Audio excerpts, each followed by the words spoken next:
Live from clickorlando.com, News 6 Plus, and WKMG. We're getting results in your neighborhood now at 6:30 p.m.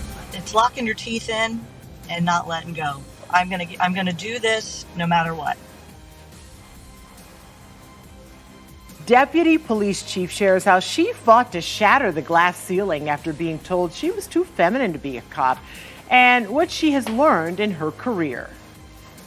Plus, another top trending story, a look at the deadliest hurricane in Florida history, causing what would be more than $100 billion in damage when only a small number of people actually lived here. Good evening. This is News 6 at 6:30. Thank you so much for joining us here online.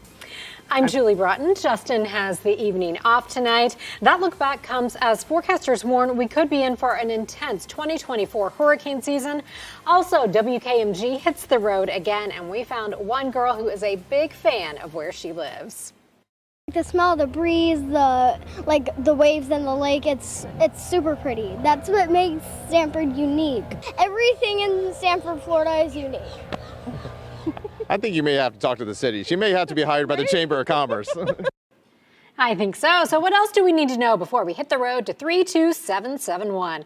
Adults also weigh in on the wonders and the worries a little bit later. All right, but we start at 6:30 tonight by staying on top of a situation in Orange County. Deputies say they shot at a suspect who jumped out of a rideshare car window armed with a gun. Now, you can see a ton of first responders swarm that scene that happened earlier today. And we started investigating after a lot of people online started asking questions about what was actually going on along Pine Hills Road and Balboa Road in Orange County. News 6's Catherine Silver tells us more. This is the scene on Pine Hills Road where an Orange County deputy opened fire during a traffic stop. We're thankful that our deputy wasn't injured. We're thankful that a community member that was nearby wasn't injured. And we're thankful that the suspect wasn't injured as well. Sheriff John Mina says it could have been much worse. At a briefing Friday afternoon, he told us it all started with this tip. Our deputies received information that two individuals were in possession of illegal handguns that were modified to be automatic. The sheriff says deputies watched the men get into a rideshare car, and when they tried to stop that vehicle, both of the suspects who were passengers got out. One jumped through the rear passenger window with a handgun. Our deputy fired his service weapon at the subject one time, and he was captured after a brief foot pursuit. The other man ran away but didn't get far. This is a home on a nearby street where he was caught. And I see the sheriff handcuffed. The guy was laid down on the ground. The man who lives there didn't want to show his face on camera, but he did tell us his story. He was watching TV when he saw a man jumping his fence. We're in my room, hear a noise in the fence, and I look through my window and see this guy going and call 911. Everything was like a matter of minutes. What do you make of all of this happening in your yard? This is crazy. I was planning to buy this house, but now I'm thinking to do that in other place. The deputy who fired his weapon is on paid leave while FDLE investigates. That is standard protocol in cases like this. In Orange County, I'm Catherine Silver, getting results, News 6. Catherine, thanks. Another young teen is in trouble, and it has Volusia County Sheriff fired up. The boy is 16 years old, and he's locked up in jail because detectives say he pistol whipped a younger kid. The Volusia County Sheriff's Office released these pictures, they say, show 16-year-old Marshall Serrano approaching the victim, hitting the 14-year-old in the head with the gun, then firing a round into the air. He was picked up by his father and taken home, but was later arrested.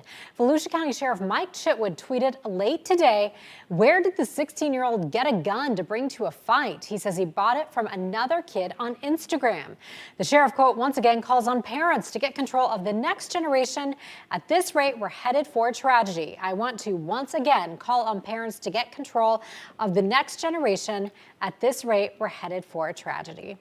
Developing tonight at 6:30, Orlando City Commissioner Regina Hill is talking about her arrest yesterday on charges which include elderly exploitation and fraud. The Florida Department of Law Enforcement is accusing Hill of using the identity of a 96-year-old woman, taking more than $100,000 and fraudulently purchasing a home. They also say Hill used the woman's money to buy expensive things for herself. personal luxury items such as expensive bottles of perfume from high-end retailers, clothing, and paying her own personal bills. Now, Hill responded to those charges today, saying it's unfortunate that I have been thrust into these circumstances with these allegations. Hill also mentioned her relationship with the 96-year-old woman. She went on to say she awaits her day in court to prove her innocence. As for Commissioner Hill's job, it's up to the governor now to decide what is next. A spokesperson for the city put out a statement yesterday saying if the governor does suspend Hill, a special election would be held to temporarily fill the District 5 seat. Tonight, Volusia County leaders are warning condo associations to get a major inspection done. It's part of a new state law created after the Surfside condo collapse back in Miami in 2021. But condo associations tell us it's adding to the list of expenses piled onto them in recent years. News 6's Molly Reed is in New Smyrna Beach with the law's impacts. The county says there are more than 80 condo buildings along the coast here in Volusia that still need to get that milestone inspection done according to the new state law and then submit the inspection report to the county. Ocean Reef Villas here in New Smyrna Beach is one of them. I know it's not due till the end of the year, the milestone. Where are you guys sitting as far as trying to get these kind of things done? Well, yeah, it's a lot to think about right now. So we have an engineer, luckily. But with dozens of condos in need of inspections and a limited number of engineers. But we're in line, and hopefully we're on the top, towards the top of the list. Now, as part of SB 4D, any building taller than 3 stories and older than 30 has to get the milestone inspection done. But if it's within 3 miles of the coastline, it has to get it done at 25 years or older. Now, there's 2 parts to this entire inspection. One is of the actual structure of the building. The other is of the condo's reserve funds, proving that there's enough in there for future inspections and maintenance repairs. For the last 50 years have been putting $25,000 a year into their reserves. After this study, they were asking them to put $170,000 per year. That's the example local real estate broker Bob Del Rose gave about one Volusia condo building. He says the law's language is confusing too, causing some condos to spend even more. Call a reserve study company, and they come in and they try to give you a window of a 30-year window of what they think you'll spend in 30 years. We've got to really be on our toes with that. Trickling down to each condo unit owner, adding to the skyrocketing insurance costs, and here in Volusia, the costs to rebuild after the 2022 hurricanes. How much pressure are condos feeling right now? Yeah, it's so much pressure. In New Smyrna Beach, Volusia County, I'm Molly Reed, getting results, News 6. A true trailblazer is one of the top stories trending tonight on clickorlando.com. As Women's History Month nears an end, we are so proud to profile the highest-ranking woman in UCF police history. The agency's deputy chief took a ride in Results 1 as Trooper Steve went on patrol today. She says she knew from the start she was going to have to work extra hard to make it in a career dominated by men. I went to the police chief at that time. Now, granted, I am young, right? Yes. And I said, hey, chief, I really want to go to the academy, put me in. And he said, Robin, you're too feminine. You'll never make it. Okay. Which was kind of like that moment when you're going, okay, thank you for the fuel on my fire. Right, because now I'm going to do it. Because now I absolutely have to do it, whether I want to or not. And so, the rest is history. And it has been the most rewarding, amazing career. If I had it to do all over again and I could do anything at all, I wouldn't change a thing. In 1993, I went through the police academy. Worked there as a dispatcher full-time while I went to the academy full-time. So my days started at 6:30 in the morning and they ended at midnight because I worked 4 to 12. I was like, wait, they probably didn't end it. Yeah, and I worked till midnight, and then I worked a 4 to 12 shift. And so 17 weeks of that, which was a good time. And honestly, I learned so much about grit during that experience. So what would you define as grit? Oh, it's locking your teeth in and not letting go. It is showing up, working hard, never giving up, never, glass ceiling doesn't apply. It is, I'm gonna do this no matter what. Right. I like that.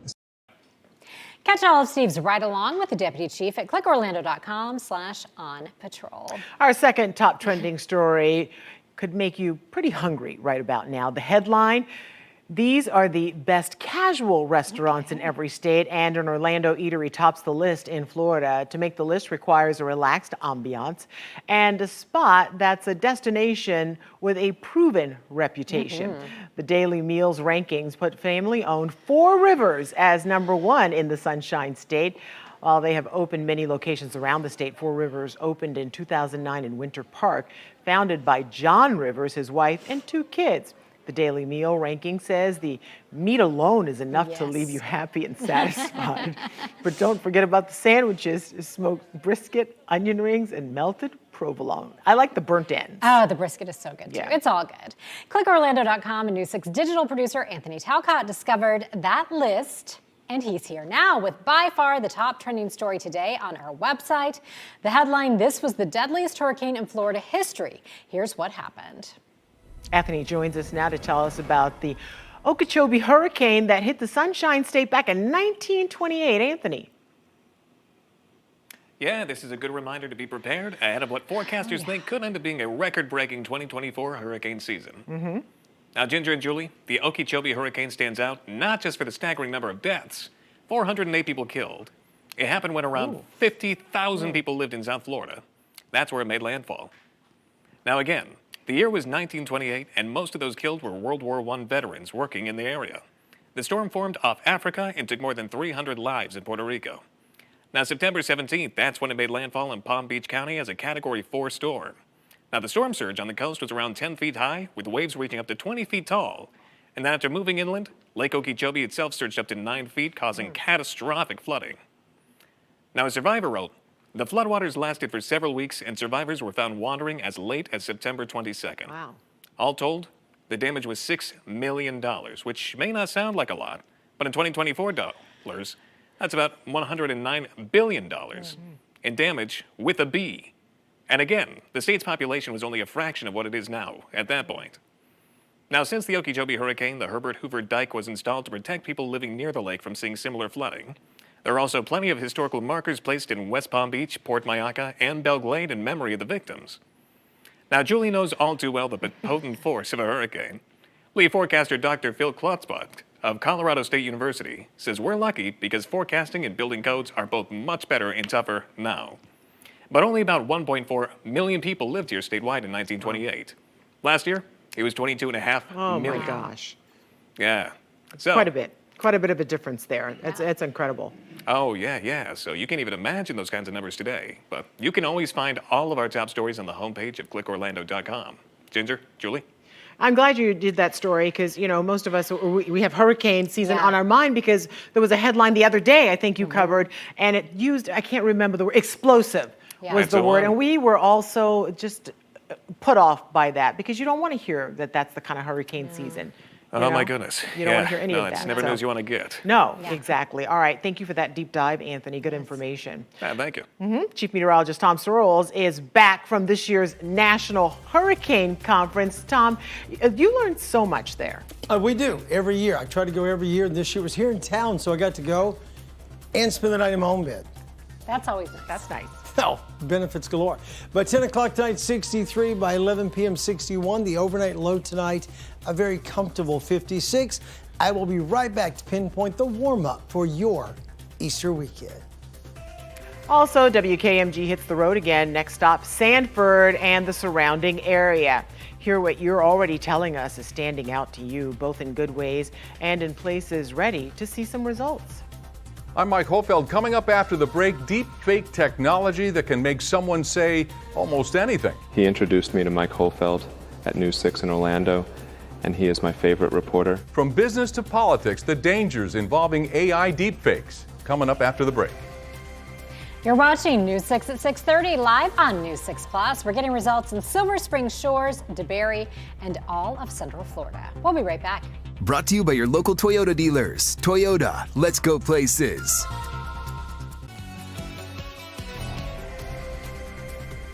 Now at 6:30, we're showing you firsthand the potential danger of AI deep fakes. You're about to see Elon Musk talk about two people he never met. Yeah, it's a deep fake experts say took just minutes to build. News 6 investigator Mike Hofeld shows us how easy these images and videos are to make and the dangers they pose.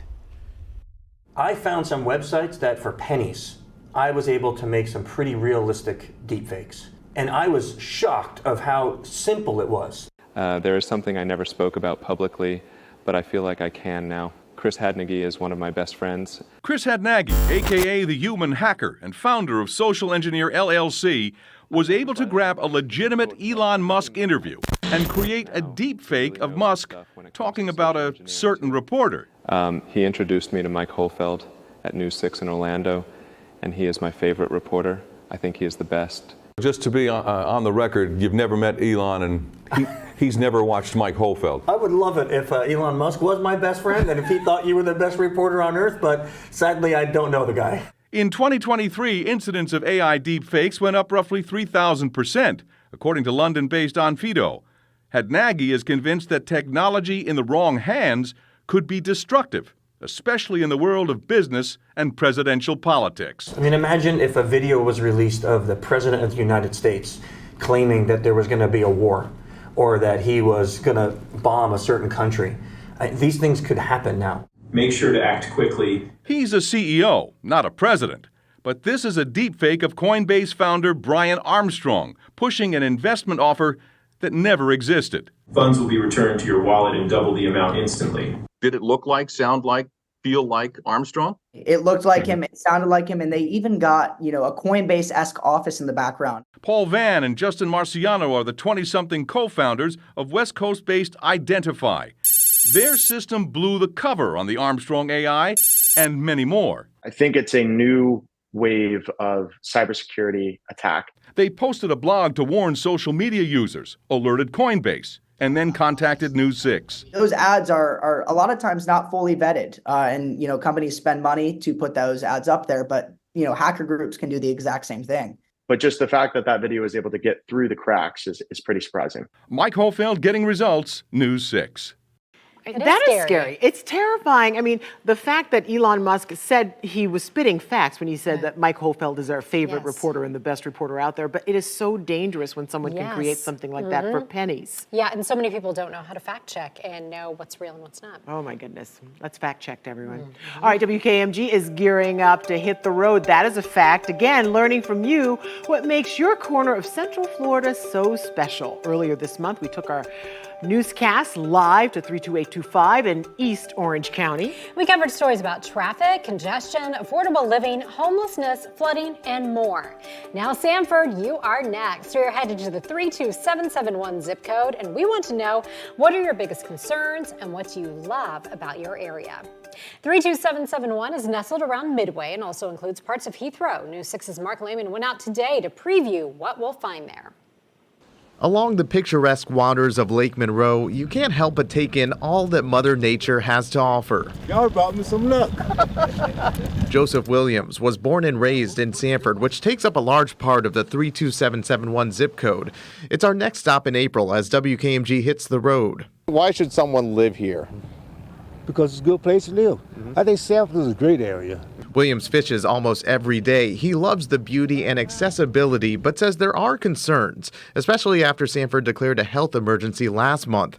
That came after a sewage leak from the nearby water treatment plant. It kind of bothers me because, I think it might have, contaminated the fish. Down the street, we found families playing at Fort Mellon Park. I mean, I love the area. I love the lakes, the nature, just everything. I guess that's everywhere in Florida. You want to add something? Yeah, what do you want to add? Like the smell of the breeze, the waves in the lake. It's super pretty. That's what makes Sanford unique. It's safe to say 7-year-old Emma Quell is a fan of where she lives. Have some fun, right? Downtown Sanford in this park. Perfect. Everything in Sanford, Florida is unique. I think you may have to talk to the city. She may have to be hired by the Chamber of Commerce. Her mother, Christina, has lived here for 15 years and has mixed feelings on the area's growth. It's nice to see that it's up and coming and it's not just overgrown fields and stuff, but in the same place we're taking a lot of homes away from animals. And while there are difficulties in some spots, she also says the city and county are doing well in keeping up with the region's demands. Just the great community, the sense of community that you feel here. In Sanford, Mark Lehman, Getting Results, News 6. Can we talk about Emma? I knew you were going to. I heard you during the 6 o'clock newscast offer her a job on. I mean, it wasn't a paying job, but she could be like our kid reporter ambassador for Sanford. She's already doing it. Yeah, she's great. We were in Sanford yesterday shooting a Getting Results Award, and we were in that downtown area. And Yeah. it really is beautiful and just so many things to do. Yeah, on the waterfront there, Lake Monroe. Gorgeous. All right, so send your shout outs, concerns, tips, and more. And then we'll bring those stories to you live Wednesday, April 10th from 4 to 7 at Hollerbox German Restaurant. That's in Sanford. We certainly hope to see you there. It's going to be a good time. The last time it was so much fun meeting everyone. And what I love is that we didn't just parachute into East Orange County. We've been doing several stories almost weekly from the concerns people have told us about. Yes, those connections that we make when we're out there are so important and continue I was at the hurricane conference the other day, and a guy named Norm came up to me, and he lived over there at Rio Pinar. Not in the country club neighborhood, but right around it. And he was like, all aflutter that we'd all been there. Oh, wow. I was like, oh, you came to my neighborhood. You guys, I was working. I couldn't come. Makes a difference. Yeah. Makes a difference. Thanks, Norm. All right, yeah, and welcome back, Tom. We missed you. Thank you. Oh, you say that. We always miss you. Yeah, we do. But we miss you even more when you have great weather to tell us about. Let's go. All right. Let's go. Great weather. Live weather radar right now is good to go. Clear as it can be in Central Florida. And it's going to stay that way throughout your holiday weekend. The daytime high in Orlando hit 79, 2 degrees below that normal of 81. Record on the date was 95 back in 1920. The overnight low this morning dropped to 59. So actually, the overnight low was above normal. The daytime high was just a little on the cool side, but it really felt fantastic. Light Orlando delivering Hope camera, beautiful blue sky, sun setting low. 78 degrees right now in Orlando. Here's Daytona Beach on the Daytona Toyota DeLand Kia cam. 69 degrees, and the waves have been rocking. They're running about anywhere from 3 to 4 feet, but the onshore flow with the wind from the north-northeast and eventually east tomorrow, that's going to make all the difference in the world. The moderate rip current risk is going to be here all weekend long. Launch Credit Union camera, Port Canaveral, 73 degrees, relative humidity 34%. So we're cooler. Palm Coast 64, but 76 in the Villages, 74 in Leesburg, 74 Gainesville, and 78 again in Orlando. Depends on where you are, how close you are to that cool water, making all the difference in the world. The wind direction right now from the north or the northeast, depending on where you are. But tomorrow, an easterly flow, and eventually wind from the southeast. It's been kind of breezy and blustery today. Tomorrow, the wind goes down a little bit, but builds back up in time for the end of the weekend. Here's our big ridge of high pressure. It's totally in control, and all the stuff you're seeing back up here to the north and the west. This system cannot overrun that ridge of high pressure until it finally gives way by the middle of next week. For now, high pressure in control, but gradually marching out to the east. As it goes eastward, we get on the backside of the high. Well-established southeasterly flow by, say, Sunday will really warm us up. 82 tomorrow, 85 on Easter Sunday. And then by the middle of next week, everything begins to change a bit. High pressure in control, but giving way as these systems out west make their move. And by Wednesday, we should be back in the rain chances. Low tonight, 45 will do it in Gainesville, 54 in Sanford, 56 in the City Beautiful, and the warm spot's going to be down here in Brevard County. Temps in the 60s from the Cape all the way to Melbourne. Low in Orlando tonight, 56. Here's tomorrow. Your forecast is sponsored by Florida Lottery. High tomorrow, low 80s. I'll call the 4 p.m. temperature 80 even. Here is the week ahead. High tomorrow, 82. 85 on Easter Sunday, then 89 by Tuesday before the cold front brings rain on Wednesday. And look how much cooler we are once that front passes. Thursday, 78, and 1 week from today, a high of 73 degrees. Tom, thank you. Well, Beyonce is back, and the Texas-born star's new album is Texas Size. Ahead on News 6 at 6:30, what Dolly Parton thinks about Queen Bee rewriting her classic country hit Jolene, and how the album could give a boost to upcoming Black artists. Coming up on Monday, a big day for thousands of local teachers. The decision they have to make when it comes to getting a big raise and when that extra cash could start showing up in their checks. Plus your pinpoint weather and traffic every 10 minutes. We'll see you Monday morning starting at 5.